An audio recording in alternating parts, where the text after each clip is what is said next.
Hey, pessoal! Hoje à noite vamos mergulhar em um daqueles momentos estranhos e deliciosamente entediantes da mitologia grega.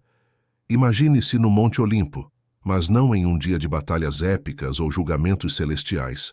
Nada disso. É só uma noite comum, meio abafada, em que até mesmo os deuses estão meio sonolentos depois de jantar.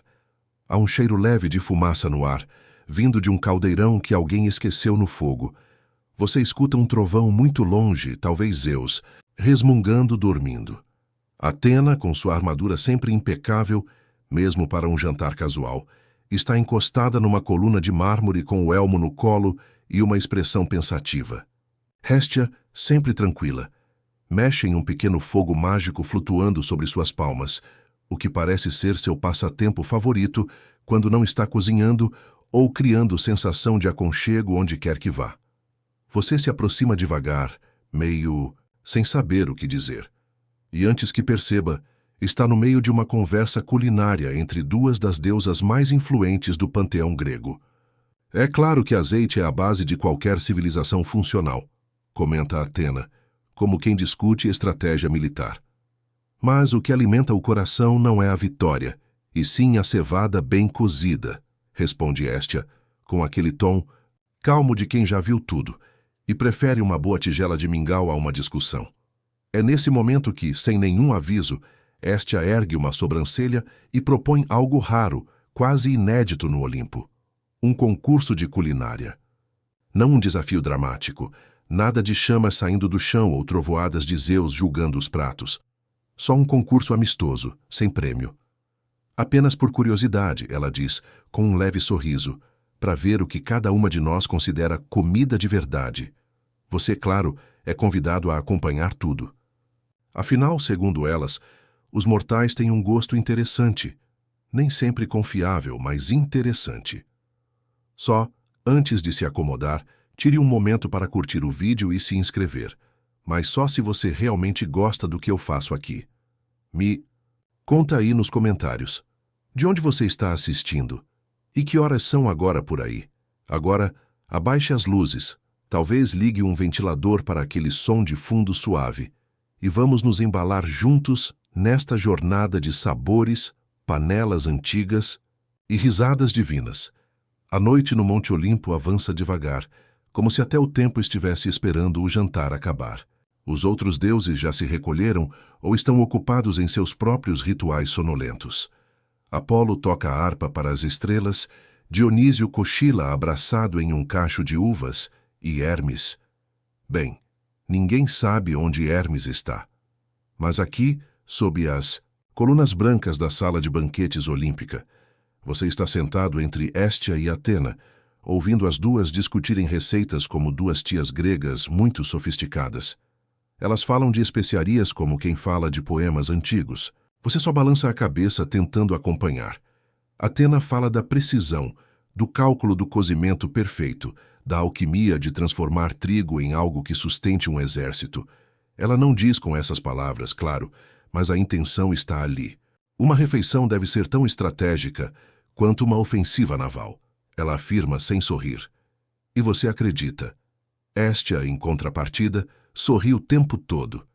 Ela fala de nutrição como quem embala um bebê. Suave, sem pressa, com muita manteiga.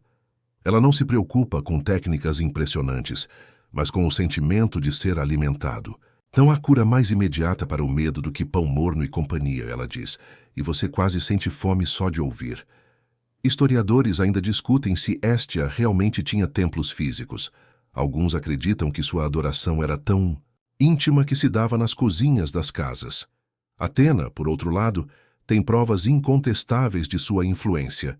Estátuas, templos, moedas. Mas comida é outra coisa. A noite termina com um acordo silencioso entre as deusas. Elas não apertam as mãos, mas você vê um brilho de entendimento nos olhos das duas. Amanhã será o grande dia. Um concurso de culinária entre a deusa da guerra estratégica e a deusa da chama do lar. E você, por alguma razão que ainda não entende, será testemunha disso tudo. Você acorda com o som suave de uma colher de madeira batendo contra um pote de cerâmica. Ainda está escuro, mas há um brilho dourado vindo de algum lugar. Não é sol ainda não, mas talvez o próprio fogo de Hestia começando o dia. Você espreguiça os braços devagar, tentando lembrar onde está, e então se lembra. Está no Monte Olimpo, prestes a testemunhar o mais inesperado dos eventos divinos, um concurso culinário entre Atena e Hestia. O ar está frio, mas não desconfortável. Um cheiro de mel aquecido e trigo tostado envolve tudo. Você segue o som e encontra Hestia já de pé, enrolada em uma túnica de linho cor de açafrão, mexendo algo em um caldeirão largo. Ela sorri quando te vê. Você dorme como um mortal de verdade, ela comenta. É bom, deuses tendem a cochilar com os olhos abertos. Assustador. Você se senta numa pedra lisa, ainda meio grogue. À sua volta, os preparativos começaram. Mas não há correria. É tudo absurdamente calmo, como se o tempo aqui tivesse um ritmo próprio, mais relaxado. Enquanto isso, Atena chega, vestida com um avental bordado com pequenas corujas. Sim, até na cozinha ela precisa lembrar quem.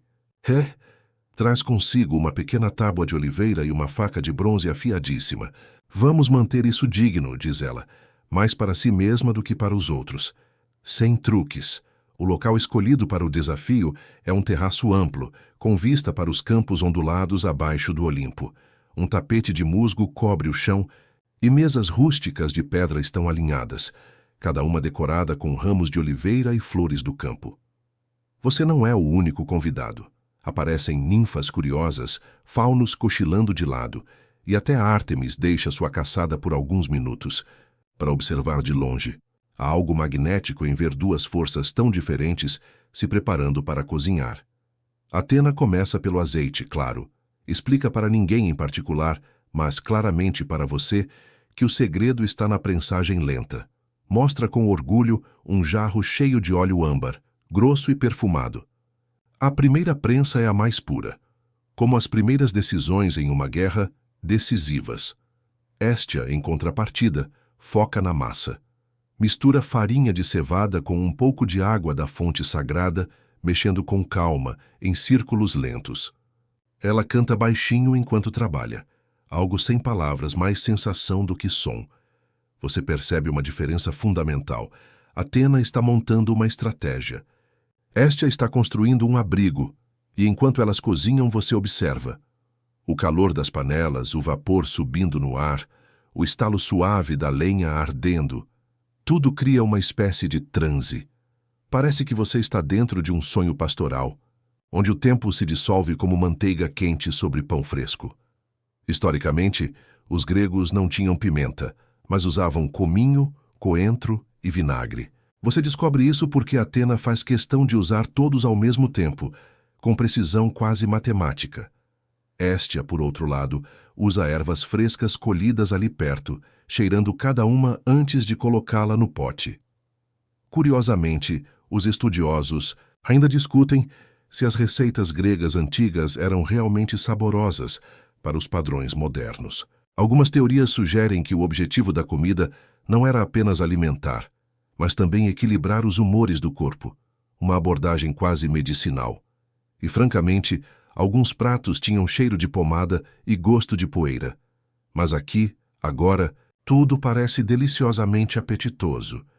Mesmo que você não entenda todos os ingredientes, mesmo que alguns utensílios pareçam instrumentos de alquimia. A melhor parte. Acalma. Ninguém corre, não há relógios. O próprio sol parece ter reduzido a marcha para apreciar o aroma de pão assando. E você sente algo crescer dentro de si.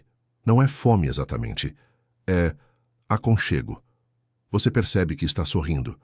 O céu agora se abre lentamente em tons de rosa e dourado, como se o próprio Olimpo quisesse assistir ao espetáculo do dia nascendo sobre panelas e colheres de madeira. Você está com as mãos apoiadas sobre o colo, os olhos meio fechados, ainda mais observador do que desperto. Mas não precisa estar totalmente acordado para notar. Algo importante está prestes a acontecer. Atena termina de organizar seus ingredientes com precisão quase militar. Tudo no seu devido lugar. Bolinhos de lentilha, folhas de figueira, punhados. De grão de bico secos e, claro, um molho à base de azeite, alho e ervas, que parece capaz de convencer até um inimigo a se render em paz. Ela limpa a tábua com um gesto firme e olha para Hestia. Vamos começar oficialmente? Pergunta Athena como se estivesse iniciando uma assembleia. Hestia não responde com palavras, apenas dá um meio sorriso, coloca um pouco de massa no fogo e cobre com uma tampa de barro. Simples, silencioso. Mas você sente o início do verdadeiro duelo. Você se ajeita para observar melhor.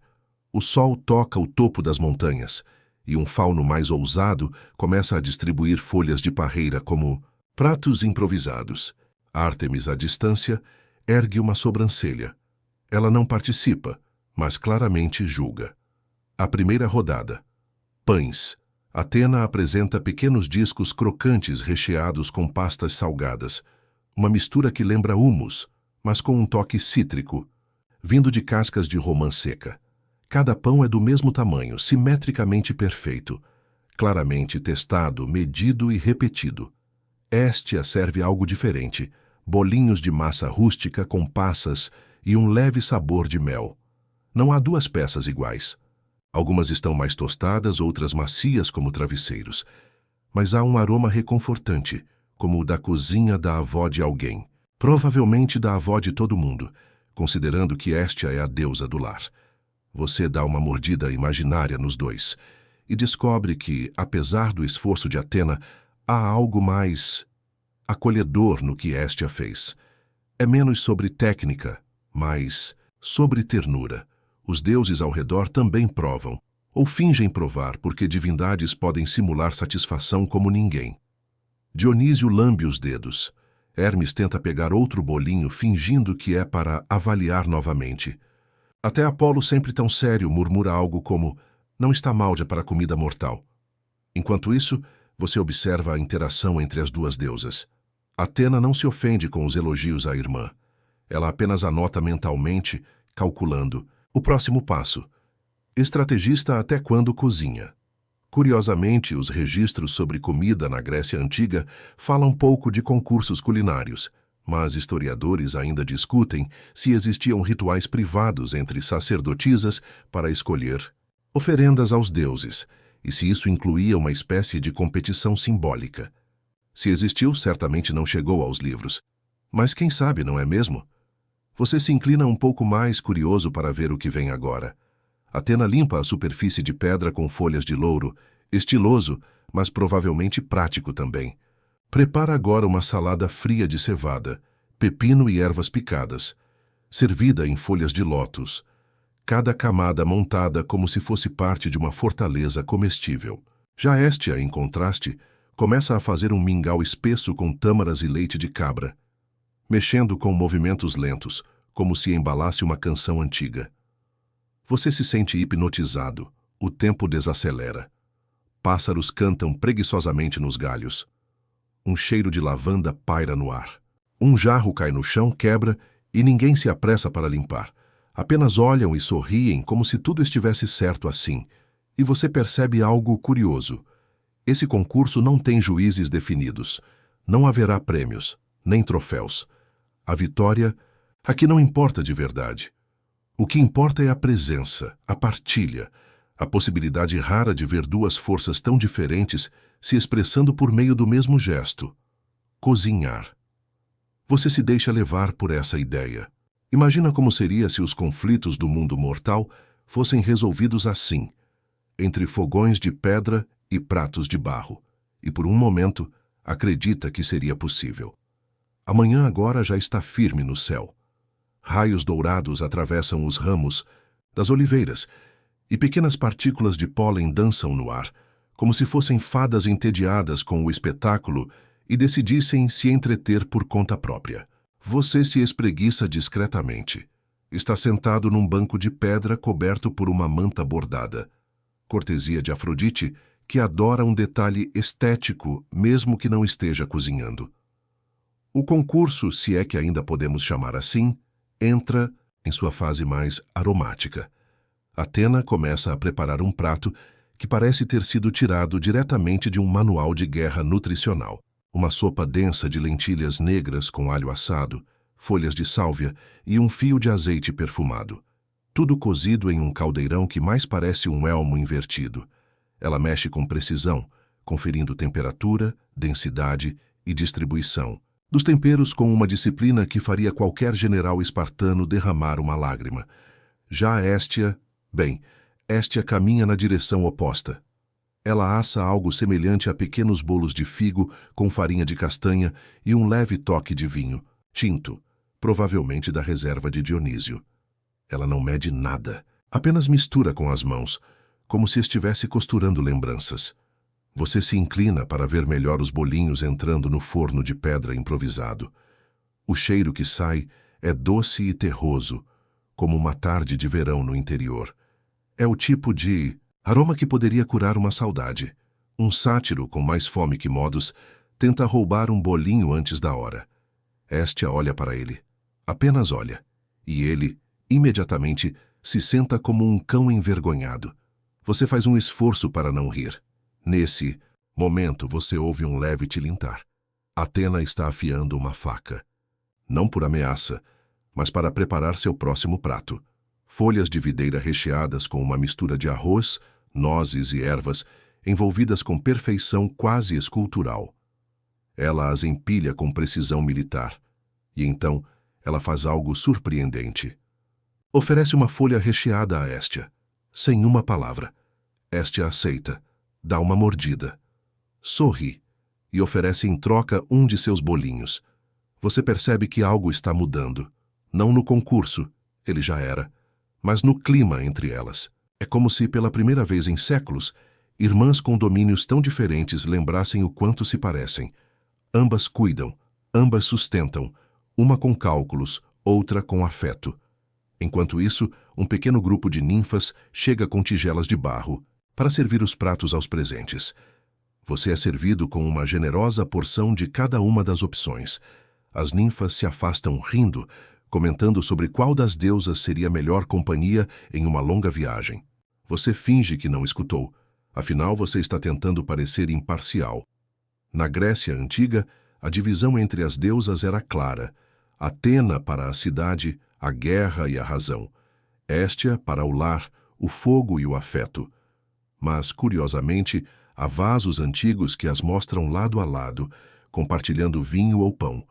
Historiadores ainda discutem se isso indicava uma irmandade simbólica, ou apenas um desejo dos mortais de ver essas forças em harmonia. Você olha ao redor. Os pratos diminuem. As vozes ficam mais suaves. O calor do sol bate nas costas como um abraço. Você se pergunta se alguma civilização já tentou resolver disputas com um festival culinário divino. Provavelmente não. O que é uma pena. Em um canto, Hermes tenta organizar uma votação entre os convidados, usando folhas de oliveira como cédulas. Ninguém parece interessado. A maioria está ocupada demais lambendo os dedos ou deitando sobre as almofadas macias espalhadas ao redor. Você se recosta também. Sente-se absurdamente confortável. E quando fecha os olhos por um instante, ouve Atena sussurrar algo para Héstia. Provavelmente uma crítica construtiva sobre textura de massas. Héstia apenas ri e mexe o mingau. Você sorri. Talvez esse seja o verdadeiro poder das deusas. Oferecer consolo por meios completamente diferentes. Um através da mente, outro através do estômago. E você, sortudo, é testemunha disso. O sol agora já passa do meio do céu, traçando sombras mais longas no chão de pedra e terra batida. Um calor reconfortante paira no ar, o tipo de calor que te faz querer cochilar encostado numa ânfora, mas o som de colheres raspando tigelas e risadas discretas te mantém desperto. Você está reclinado sobre almofadas que parecem ter saído diretamente de um conto persa, tudo bordado, exageradamente confortável, como se os deuses quisessem compensar o caos que causam com um pouco de espuma e linho egípcio. Neste momento, o que era um concurso virou claramente um banquete coletivo. Atena e Héstia agora trabalham lado a lado, não como rivais, mas como uma dupla estranhamente eficiente. Elas preparam algo que poderia ser descrito como um pão da reconciliação. Uma massa densa, recheada com mel, tâmaras e pequenas sementes de cominho. Héstia cuida da textura. Atena calcula o tempo de forno, nem uma palavra entre elas, apenas trocas de olhares e acenos de cabeça. Enquanto isso, Afrodite, claro, surge entre as mesas, distribuindo copos de cerâmica com uma infusão de lavanda e limão. Ela diz que é digestiva. Você acha que é apenas a desculpa perfeita para deixar todos ainda mais sonolentos. As crianças divinas correm pelo jardim, pequenos querubins e filhos semideuses que ninguém tem certeza de quem são. Um deles, com asas desajeitadas e um dente faltando, te oferece um ramo de alecrim como presente. Você aceita com a solenidade de um embaixador. Ele se retira satisfeito. Você começa a notar que o ambiente mudou. A tensão do começo da manhã, aquela pontada invisível de rivalidade entre as deusas, desapareceu. Foi substituída por uma espécie de trégua silenciosa, costurada com sabores e calor. Agora elas cozinham não para vencer, mas para alimentar, os outros e talvez uma a outra. No centro do pátio, erguem uma pequena lareira cerimonial. Héstia acende a chama com um gesto gentil e todos os presentes fazem silêncio. Ela murmura algo para o fogo, uma prece talvez, ou uma piada muito interna para os mortais entenderem. A chama dança com leveza, como se tivesse ouvido e gostado. Você aprende que na antiguidade era costume dedicar a primeira porção de cada refeição a Héstia, sempre a ela. Mesmo nas casas mais modestas, um pouco de comida era jogado na lareira como oferenda.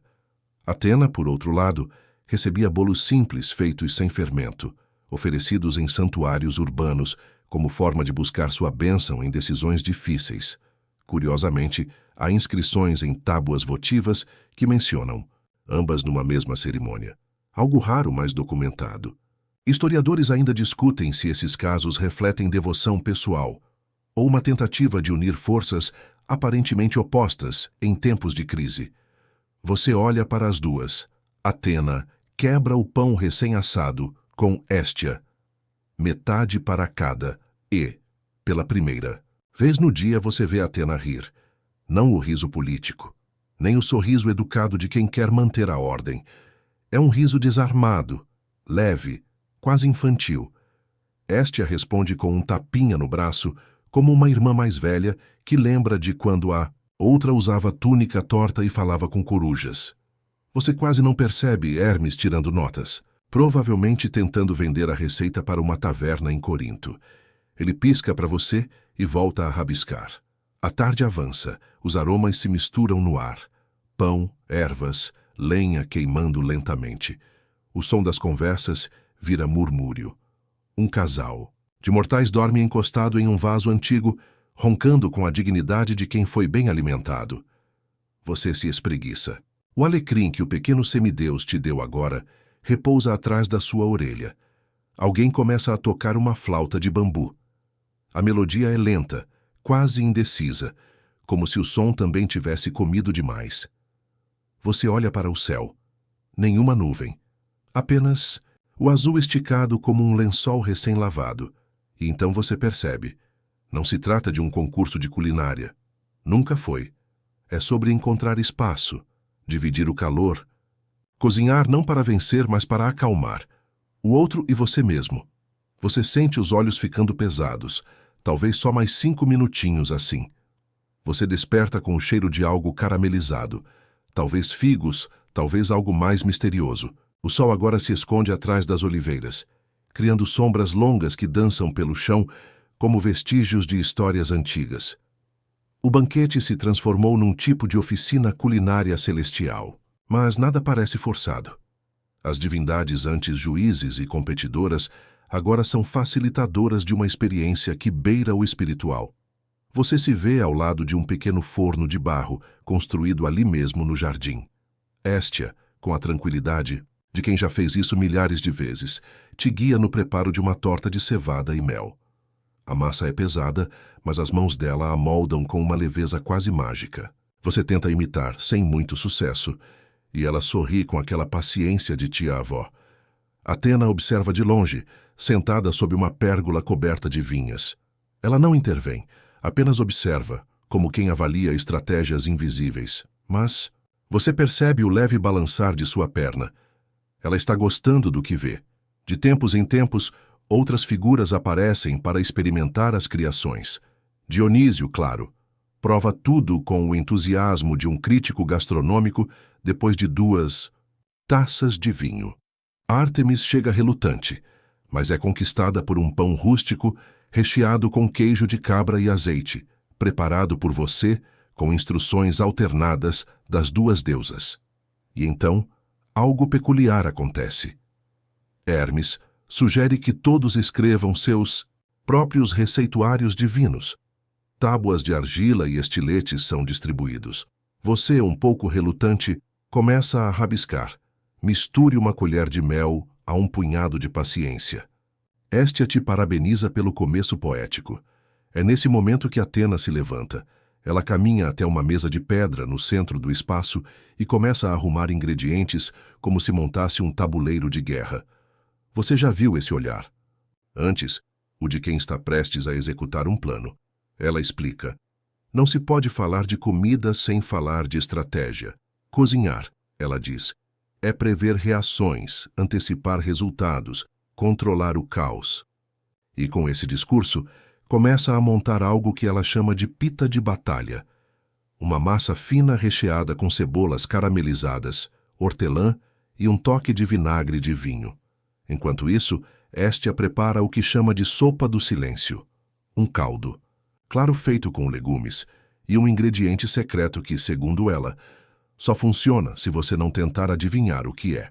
Spoiler, provavelmente é raiz de alguma planta esquecida que só nasce em cavernas onde ninfas dormem.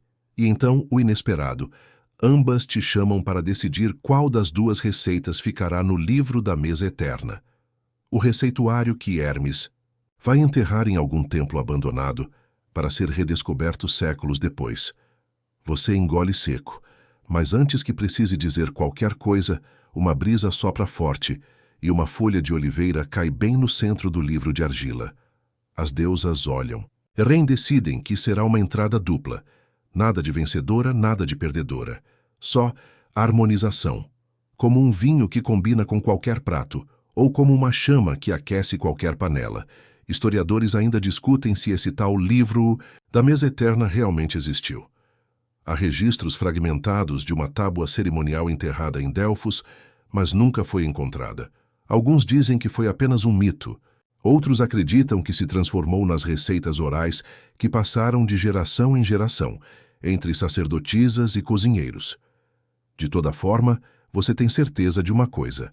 Essas receitas, mesmo que esquecidas, deixaram vestígios. Nos aromas familiares, no prazer de cozinhar para outros. No silêncio satisfeito após uma refeição, você fecha sua própria tábua de argila com cuidado. Está orgulhoso dela.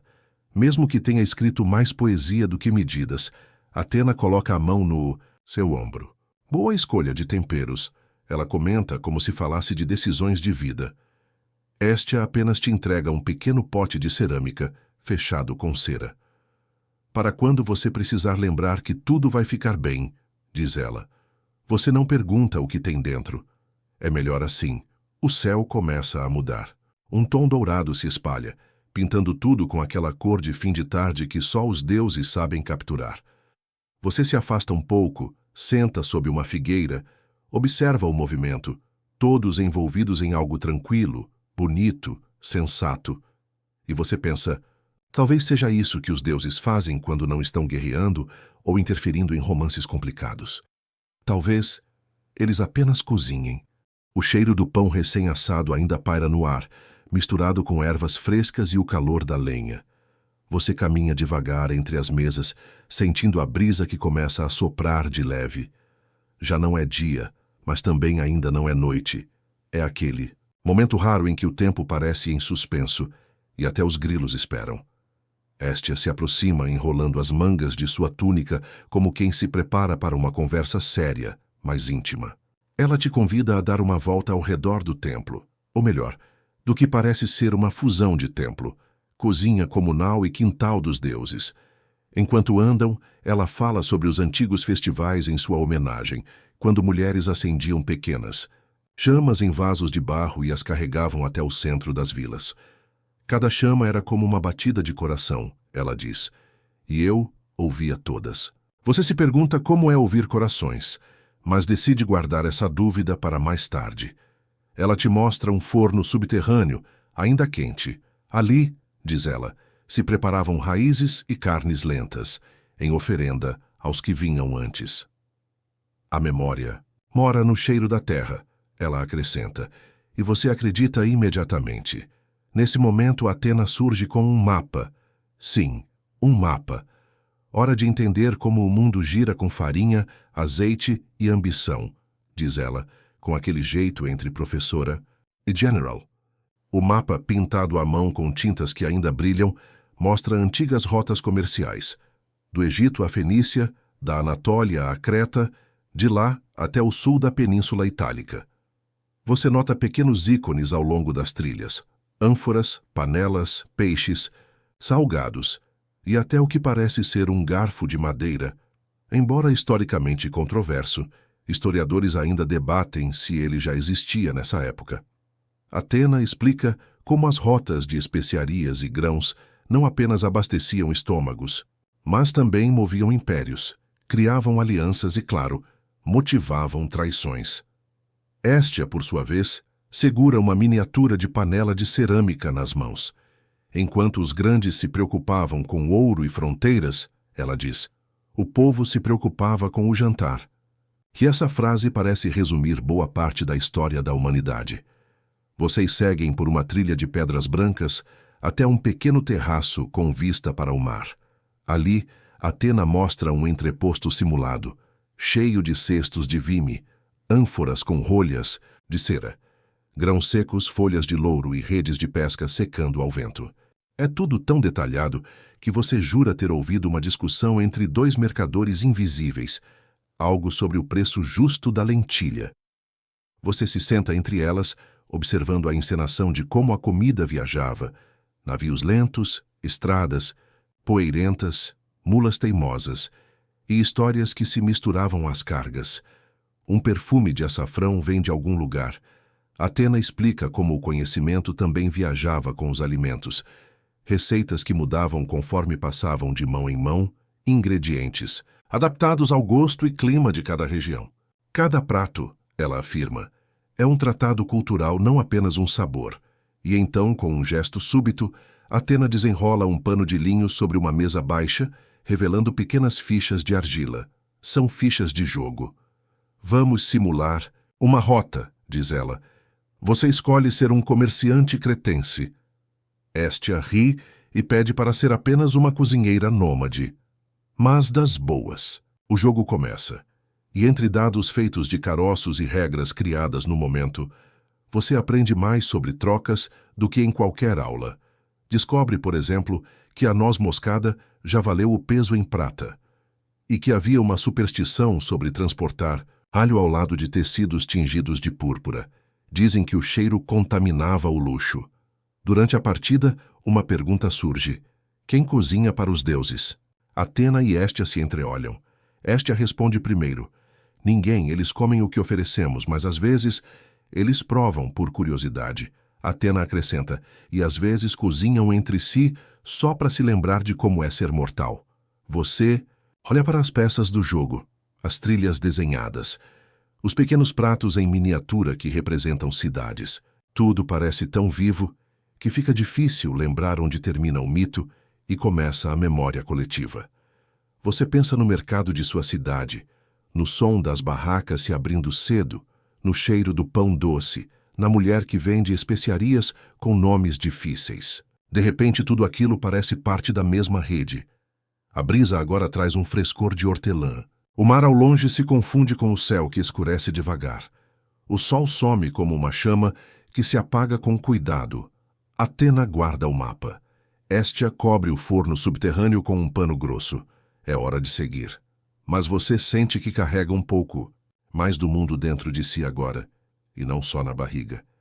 Você retorna ao pátio central, onde a luz do crepúsculo cobre as pedras com tons dourados, como se o próprio Olimpo tivesse passado uma mão de mel sobre a paisagem. O ar está mais fresco agora, e as tochas ao redor começam a ser acesas com cuidado. Cada uma crepita com um som suave, como se cochichasse segredos antigos. Atena caminha até uma mesa circular coberta por uma toalha bordada com azeitonas, trigo e pequenas chamas. É o local do veredito culinário, a tão aguardada degustação.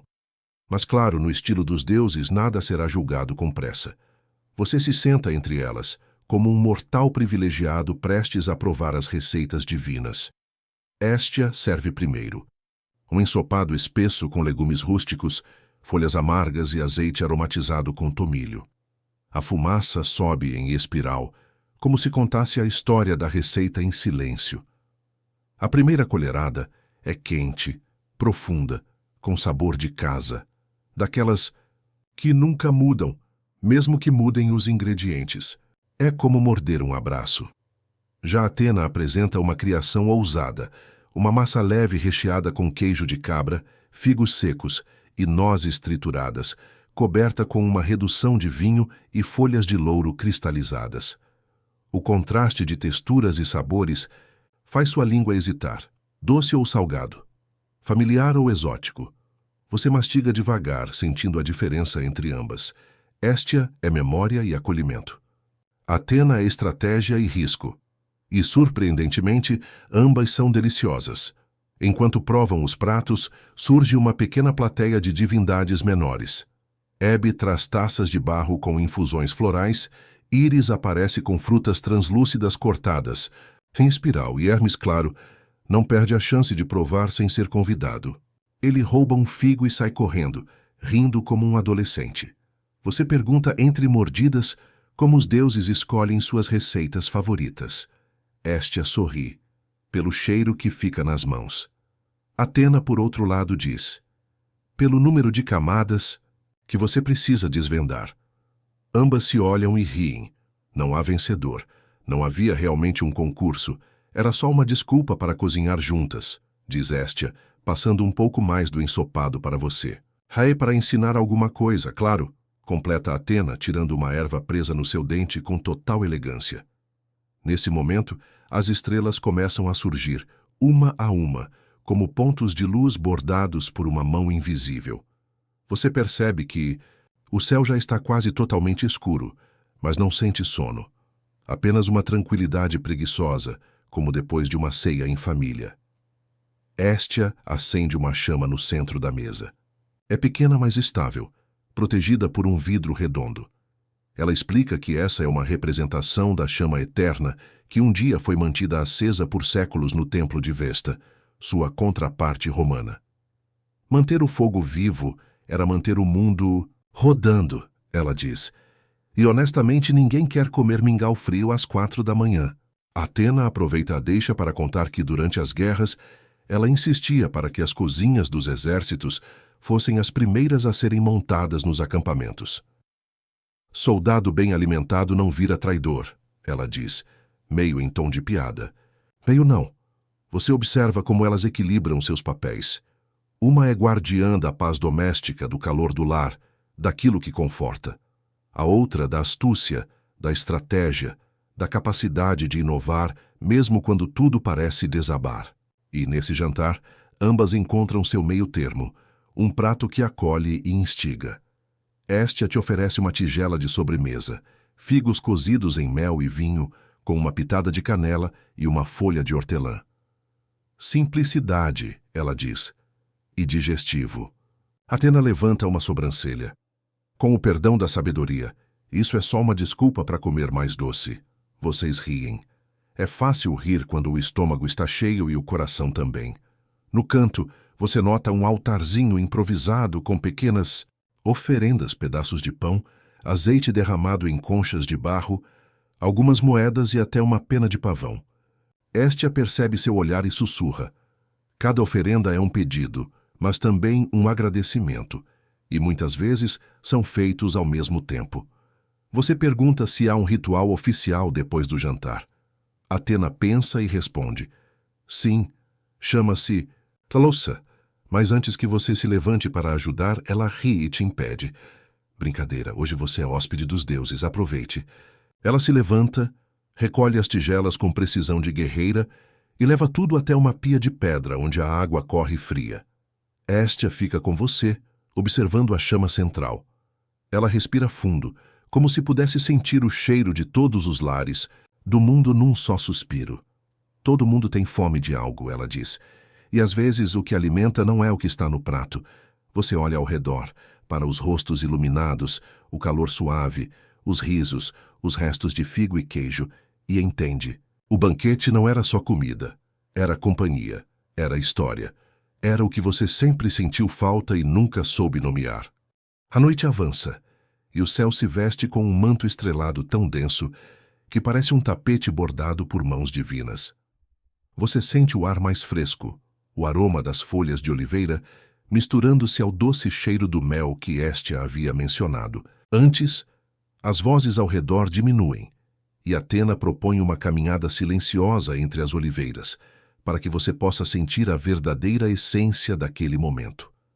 Você caminha lado a lado com a deusa da sabedoria, seus passos quase sincronizados com o ritmo calmo da natureza ao redor. Ela aponta para a copa das árvores, onde pequenas luzes feitas por vagalumes ou talvez por magias antigas brilham como pequenos sóis minúsculos. Na antiguidade, diz Atena, esses insetos eram considerados mensageiros dos deuses, trazendo notícias de um mundo invisível.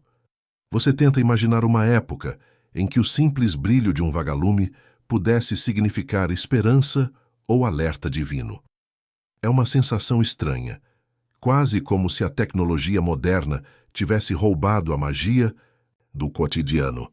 Historiadores ainda discutem se esses insetos eram realmente vistos como portadores de mensagens ou se isso foi um romantismo posterior.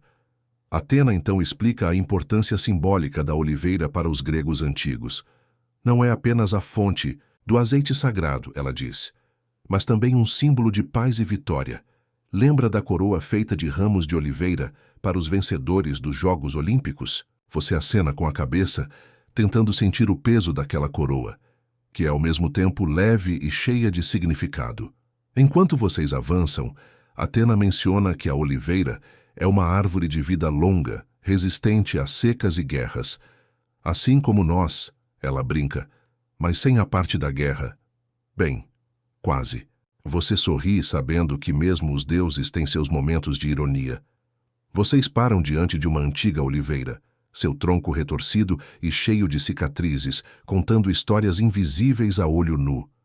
Ela poderia ter séculos, Atena murmura. Imagine quantos festivais, batalhas, amores e promessas testemunhou. Você encosta a mão na casca áspera, sentindo a textura fria e rugosa, quase como a pele de um velho sábio. O ar ao redor parece mais denso, carregado de memórias silenciosas. De repente, uma brisa leve sopra, fazendo as folhas dançarem e sussurrarem histórias esquecidas. Atena aproveita para falar sobre as diferentes fases do Festival do Azeite: a colheita, a prensagem, a oferta aos deuses e a celebração com música e dança.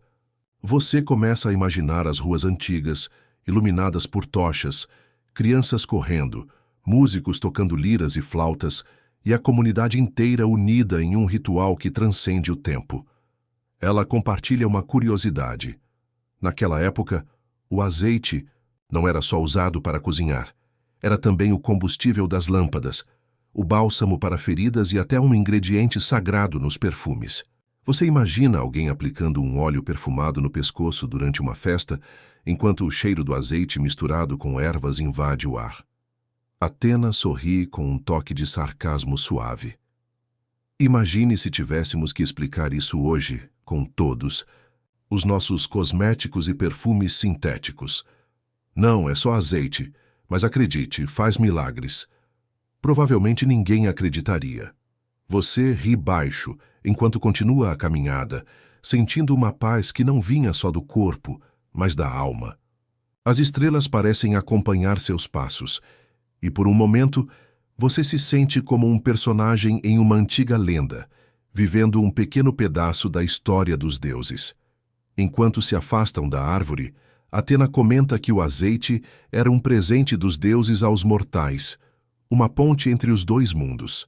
É por isso que temos tanto cuidado e respeito em cada etapa do processo, ela diz. Cada gota é como um sussurro divino, uma bênção. Você percebe que esse festival não é só sobre comida ou celebração. É sobre conexão entre o céu e a terra, o passado e o presente, o divino e o humano. Enquanto a noite se aprofunda, vocês retornam ao espaço do festival, onde as últimas luzes ainda brilham e o aroma do azeite continua no ar. Você respira fundo, sabendo que mesmo depois de todo esse tempo, a magia ainda está viva, escondida nos detalhes mais simples. Você sente o calor reconfortante da fogueira diante de si, uma roda de pedras protegendo as chamas que dançam e lançam sombras vivas ao redor. Athena senta-se ao seu lado, seu olhar brilhando com aquela mistura de sabedoria e leveza que só uma deusa pode ter.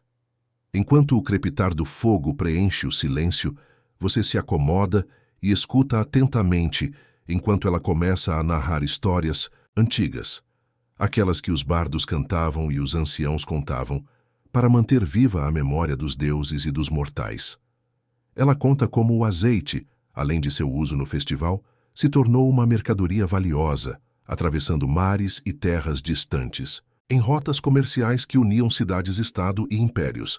Você imagina navios com velas coloridas cortando o mar Mediterrâneo, carregando preciosos barris de azeite para Roma, Egito e além. Essas rotas eram verdadeiras artérias de cultura e riqueza, Athena explica, e o azeite era o ouro, líquido que mantinha o comércio pulsando. Você observa o jogo de luz e sombra no rosto dela, e a forma como a fumaça da fogueira sobe e se perde na noite estrelada. Ela menciona uma curiosidade, que no Egito Antigo, o azeite era usado não só na cozinha, mas também para embalsamar os mortos, um símbolo de eternidade. É interessante como o mesmo óleo pode representar tanto a vida quanto a morte. Ela comenta com um leve sorriso. Historiadores ainda discutem se essas trocas culturais influenciaram diretamente os rituais gregos ou se cada civilização desenvolveu suas próprias tradições independentemente. Você sente o peso dessas perguntas pairando no ar, enquanto a conversa flui naturalmente.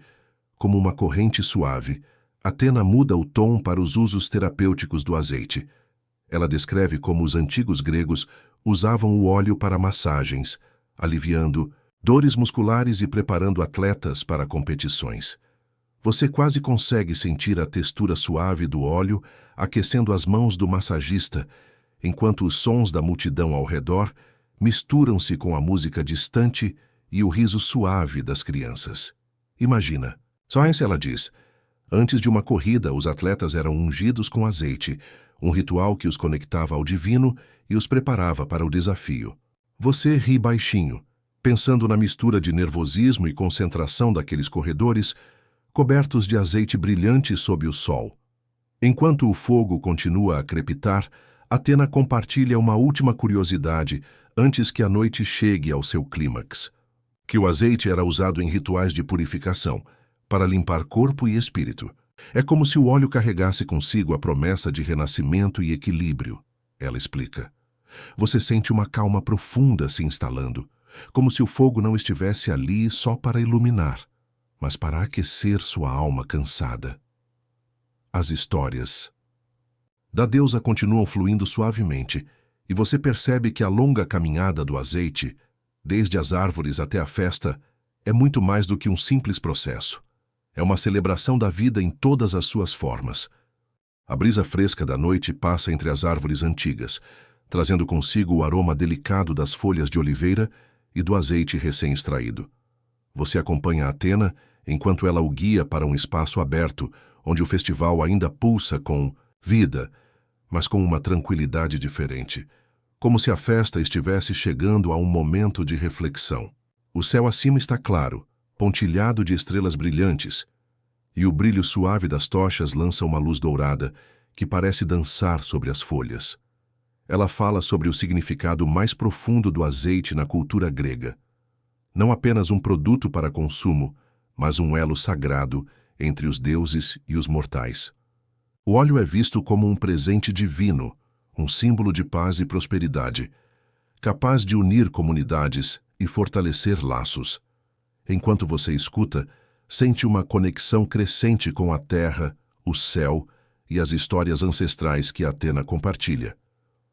Você Observa os moradores locais ao redor, muitos em trajes tradicionais, participando dos rituais com reverência e alegria. Alguns carregam pequenos recipientes de cerâmica, oferecendo azeite como oferenda às divindades, enquanto outros preparam alimentos simples, regados generosamente com o precioso líquido dourado. O cheiro da comida assada mistura-se ao perfume do azeite, criando uma atmosfera acolhedora e íntima. Atena explica que o azeite era usado em cerimônias de cura para limpar feridas e acalmar dores, e que suas propriedades medicinais eram consideradas quase milagrosas. Você imagina curandeiros antigos aplicando óleo nas feridas de guerreiros e camponeses, com dedos firmes e cuidadosos, enquanto orações suaves são murmuradas ao redor. Historiadores ainda discutem se os rituais de unção com azeite tinham uma origem comum no Mediterrâneo, ou se foram desenvolvidos independentemente em várias culturas. Você sente a magia dessas tradições entrelaçadas, refletindo a universalidade da busca humana por conforto e bem-estar. Enquanto a noite avança, Atena o convida a se juntar a uma roda de dança, onde a música tradicional começa a preencher o ar. Você sente o ritmo suave, quase hipnótico, enquanto os dançarinos giram e se movem com leveza, celebrando a vida e a continuidade dos ciclos naturais. O azeite, mais uma vez, aparece como um símbolo de energia e renovação. Você sorri, sentindo a alegria simples que brota dessas celebrações ancestrais, tão diferentes e, ao mesmo tempo, tão familiares. É como se o tempo tivesse desacelerado, permitindo que cada momento fosse saboreado com calma e atenção. Atena sussurra que, mesmo hoje, muitas dessas tradições persistem, lembrando que o azeite continua a ser um elo entre passado e presente, entre o humano e o divino. Você respira fundo, absorvendo o aroma suave e o som distante da música, sentindo-se parte dessa história viva. Você caminha agora em direção a uma pequena clareira onde o crepitar de uma fogueira baixa cria sombras, dançantes nas árvores ao redor. Atena senta-se ao seu lado, e a atmosfera muda para um tom mais íntimo, quase sagrado. Ela começa a contar histórias antigas, histórias que falam do azeite como um tesouro que atravessou mares e desertos, conectando povos distantes em uma rede invisível de comércio e cultura. Enquanto ela fala, você imagina as caravanas de mercadores atravessando o vasto território da antiguidade, enfrentando tempestades de areia e calor escaldante, levando o azeite em ânforas cuidadosamente embaladas. É fascinante pensar que esse líquido dourado, tão comum hoje, já foi um símbolo de riqueza e poder, negociado com tanto cuidado quanto o ouro. Atena compartilha uma curiosidade. No Antigo Egito, o azeite não era apenas alimento, mas também ingrediente essencial em cosméticos e ungüentos usados pela realeza. Você visualiza as rainhas pintando seus rostos com óleos perfumados, enquanto músicos tocam liras ao fundo, criando um cenário quase mágico. Entre as histórias, ela menciona que historiadores ainda debatem até que ponto as rotas comerciais do azeite influenciaram as trocas culturais no Mediterrâneo e além. Alguns sugerem que o azeite foi uma das primeiras moedas líquidas, usadas para estabelecer alianças e acordos, um conceito que parece quase moderno. Você observa a chama da fogueira, seu brilho quente refletindo em seus olhos, enquanto sente a profundidade dessas conexões humanas feitas através do tempo e do espaço. O azeite, para você, deixa de ser apenas um produto, torna-se um símbolo do desejo humano por comunhão e troca. O som suave da música tradicional se mistura ao crepitar da madeira, e Atena fala sobre os rituais de unção realizados em atletas e guerreiros, momentos de preparação e bênção, que combinam o físico e o espiritual. Você quase pode sentir o toque do óleo quente na pele, a sensação de força e calma que ele proporcionava. Essa noite, sob as estrelas, a história do azeite se revela como uma tapeçaria rica, tecida com fios de sabedoria, cultura e cuidado. Você respira fundo, sentindo a calma que essa narrativa traz, enquanto o fogo lentamente se reduz a brasas, prometendo um descanso tranquilo. Você se levanta junto com Atena e segue por um caminho ladeado por oliveiras antigas, suas folhas sussurrando ao vento noturno. O aroma do azeite fresco ainda permeia o ar misturado com a terra úmida. Ela começa a mostrar como, no passado, o azeite era muito mais do que um simples óleo. Era uma verdadeira medicina para o corpo e a alma. Você escuta atentamente enquanto ela fala sobre os banhos de azeite usados para limpar e renovar a pele, e sobre as massagens suaves que traziam alívio a músculos cansados, um verdadeiro ritual de cuidado e conexão. Athena compartilha um detalhe curioso. Alguns textos antigos sugerem que os atletas olímpicos eram untados com azeite não apenas para proteger a pele, mas também para simbolizar a bênção dos deuses antes das competições. Você imagina a cena: homens fortes brilhando sob o sol, rodeados por multidões animadas, com o cheiro de azeite e suor misturados no ar. É uma imagem que parece quase cinematográfica. Enquanto vocês caminham, ela revela que, até hoje, estudiosos debatem se esses rituais eram puramente simbólicos, ou se havia algum benefício real para o desempenho atlético. O fato é que o azeite estava profundamente entrelaçado com a cultura grega, desde as cozinhas até os templos. Você observa a calma das árvores, a quietude da noite, e sente uma leve brisa fresca que traz uma sensação de paz. É como se o tempo desacelerasse, permitindo que cada história, cada detalhe, fosse absorvido lentamente. Perfeito para embalar seus pensamentos e preparar sua mente para o descanso.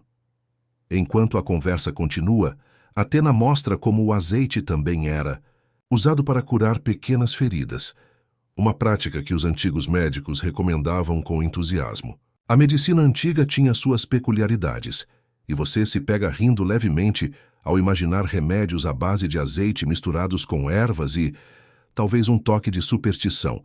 E assim, você percebe que o azeite não era apenas um produto, mas um símbolo de cuidado, um elo entre a natureza, a saúde e a espiritualidade. A história vai se desenrolando lentamente, como o curso de um rio tranquilo, e você se sente cada vez mais relaxado, como se estivesse sendo envolvido por uma manta quente e acolhedora. Você continua a caminhada com Athena até um espaço aberto, onde o festival começa a atingir seu clímax. As pessoas ao redor celebram a união entre deuses e mortais com danças lentas e músicas suaves, tocadas em instrumentos de corda e flauta. Você sente o ritmo cadenciado, como um pulso tranquilo que faz o coração desacelerar. Athena sorri e explica que, para os gregos antigos, esses momentos de celebração eram essenciais para manter o equilíbrio entre o mundo divino e o humano. Enquanto observa a multidão, você nota como o azeite está presente em todos os detalhes, nos pratos compartilhados, nas velas que iluminam a festa e até mesmo nas pinturas faciais feitas com o óleo dourado, símbolo de proteção e bênção. Uma curiosidade surge. Há registros de que o azeite era usado para proteger a pele do sol, uma espécie de protetor solar natural, embora você provavelmente não sobreviveria a passar o dia inteiro sob o sol forte da Grécia Antiga só com azeite, não é mesmo? Athena comenta que os historiadores ainda discutem se esses festivais eram mais sobre fé ou simplesmente uma maneira de unir comunidades para fortalecer laços sociais. Você sorri com essa dúvida, lembrando que até hoje muitas celebrações têm um pouco dos dois. Você se senta em um banco de pedra ao lado dela, sentindo o frescor da noite e o cheiro das flores ao redor. É um momento de silêncio compartilhado, de reflexão, onde a história parece ganhar vida de forma suave e envolvente. Enquanto as estrelas brilham no céu, você percebe que está quase pronto para deixar essa jornada mágica e relaxar, embalado por todas essas imagens e sensações. Você acompanha Athena até o jardim noturno, onde o festival chega ao seu encerramento. Mais tranquilo, o ar está fresco e a luz prateada da lua filtra-se delicadamente pelas folhas das oliveiras antigas, criando um jogo de sombras que parece dançar lentamente no chão. O aroma sutil do azeite ainda paira no ar, misturado ao perfume das flores noturnas e da terra úmida. É um espaço onde o tempo parece desacelerar e a agitação do dia desaparece como névoa ao amanhecer. Athena senta-se ao seu lado, Seu olhar sereno e sábio transmite uma sensação de conforto e segurança, como se ela fosse um guia silencioso, que conhece não só a história, mas também o segredo para encontrar paz no meio do caos do mundo. Você sente os músculos relaxarem, o coração desacelerar e a mente se abrir para um estado de calma quase meditativo. Ela começa a contar histórias suaves sobre a conexão profunda entre o azeite e a vida cotidiana dos antigos gregos, como ele era usado não apenas para a alimentação, mas para a cura, proteção e até para ungir heróis antes da batalha. Você se deixa levar pelas palavras, que parecem tecer um cobertor de tranquilidade ao seu redor.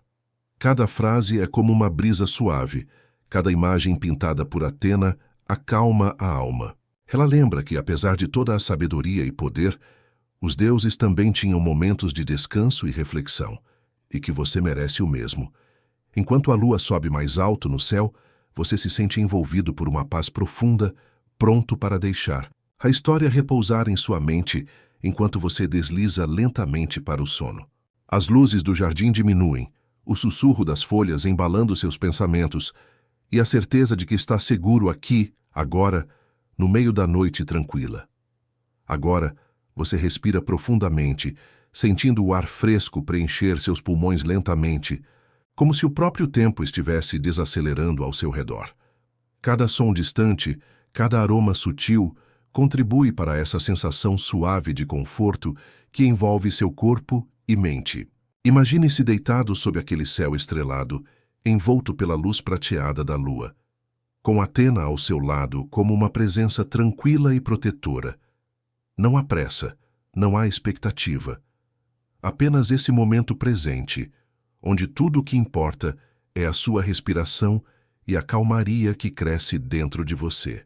Você pode sentir os músculos relaxarem ainda mais, a mente se aquietar e um doce peso de sono tomando conta. Como se a história que ouviu fosse um abraço gentil, guiando você para longe das preocupações do dia. Atena sussurra uma última vez como uma canção de ninar antiga, e você se deixa levar por esse toque delicado, sabendo que está seguro, amado e em paz. O azeite dourado do festival não é apenas um símbolo, mas uma ponte para essa tranquilidade que agora toma conta de você. Então, enquanto seus olhos se fecham lentamente, permita que esse cenário de luz suave, aromas delicados e histórias ancestrais te embale para um sono profundo e restaurador. Amanhã será outro dia, mas por enquanto você está exatamente onde deve estar, seguro, calmo e pronto para sonhar.